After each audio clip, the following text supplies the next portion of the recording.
மக்கள் ஒன்று சேர்ந்துவிட்டார்கள். நாட்டை வேட்டையாடிய நயவஞ்சர்களை விரட்டி அடிக்கத்தான் போகிறார்கள். கூடிய சீக்கிரம் எங்கள் கோட்டையில் மூவார்த்தபடி பட்டொலி வீசி பார்க்கத்தான் போகிறது. அப்பொழுது இதே கரங்கள் கையில் தெரிக்கத்தான் போகிறது. உடமை பருவத்தை சூழலே கொஞ்சம் கொண்டாயா?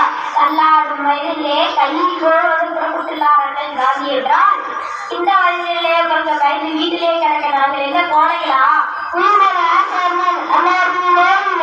இந்த உடலுக்கு கண்ணிரண்டு கையிரண்டு காலிரண்டு என்று படித்த ஆண்டவன் உரிய மற்றும் ஒன்றாக படுத்து விட்டானே என்று ஏங்கிக் கொண்டிருப்பவர்கள் தான் நாங்கள்.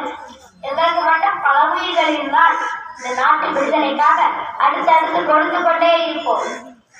கொடியைக்கிலே கொண்டு போயிருங்களா? கொடிவிட்டு கொள்கை பறக்க செய்ய நாங்கள் இந்த தகிதைக்காக வைப்போம். எங்கள் உயிரே பணம், இந்த கொடியை நாங்கள் விடமாட்டோம். பாரத மாதாக்கி, பாரத மாதாக்கி ஜெய். வந்தே மாதரம், வந்தே மாதரம். வெள்ளையடு வெள்ளையடு